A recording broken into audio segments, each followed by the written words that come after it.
sa bahay, please. Hindi, Kailangan ko nang umuwi kay Mama. Lagot ako doon, please naman, oh. Ganda dito. Ayaw mo ba dito? Ito, tingnan mo. Please, iuwi niyo na ako. Uwi, ano? Ay, Dito ka. Yan, dyan. uy, ano ba? Wait, dito ka. Uy, Maganda yung pwesto.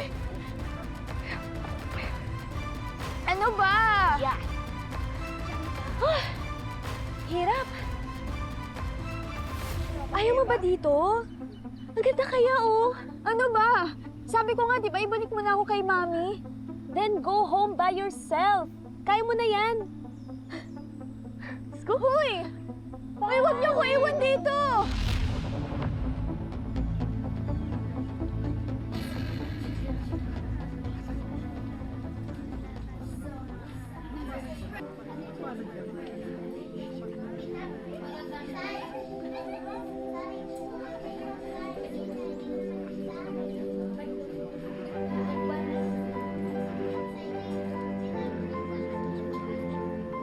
Wow!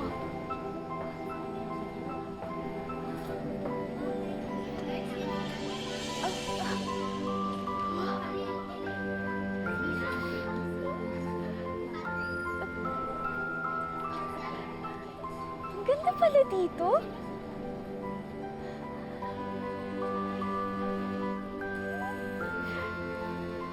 This is the best day ever!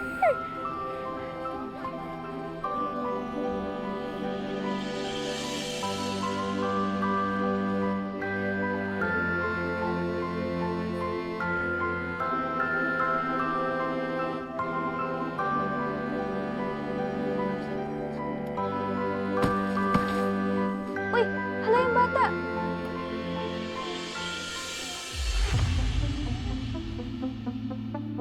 Uy! Ay! Masakit ba? Hala!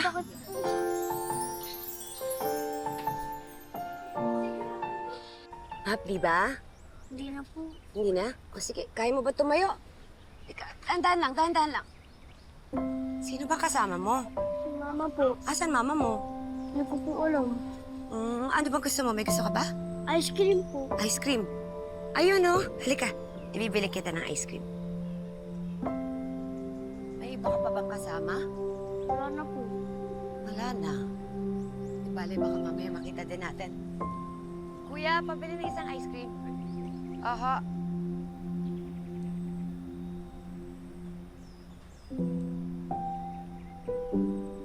Andito ka pala, bata ka. Oh, ba't bibili ka ng ice cream? Ay, binilihan ko po. Pasensya na kasi nakita ko natisod po siya. Paggamot na lang po ng sugat niya, ha? Thank you, ah. Thank you po. Nang ano man.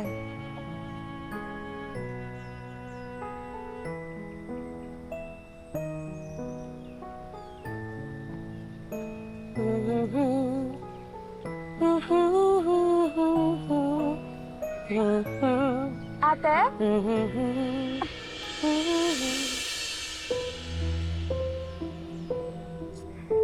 Ate!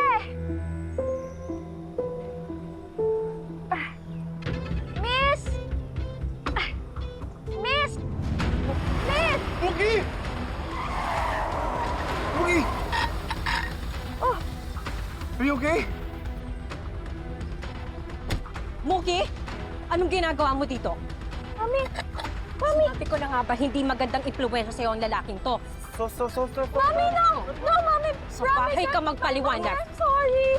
Mami, let me explain! Matigas talaga ng ulo mo, ha?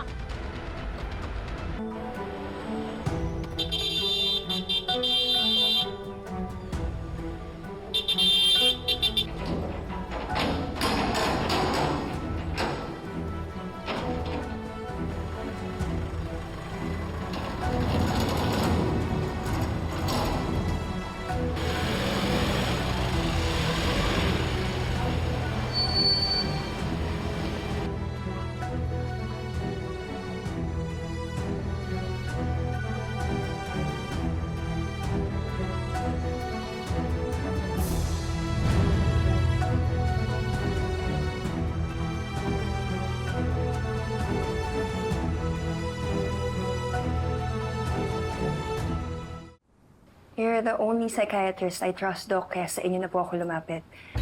I'm worried about a person I know and her child.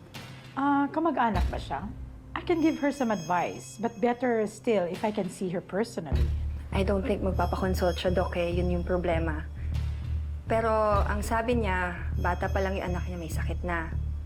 But oddly, ayaw niyang dalhin yung anak niya sa hospital. Instead, siya yung nag-a-administer ng gamot and treatments.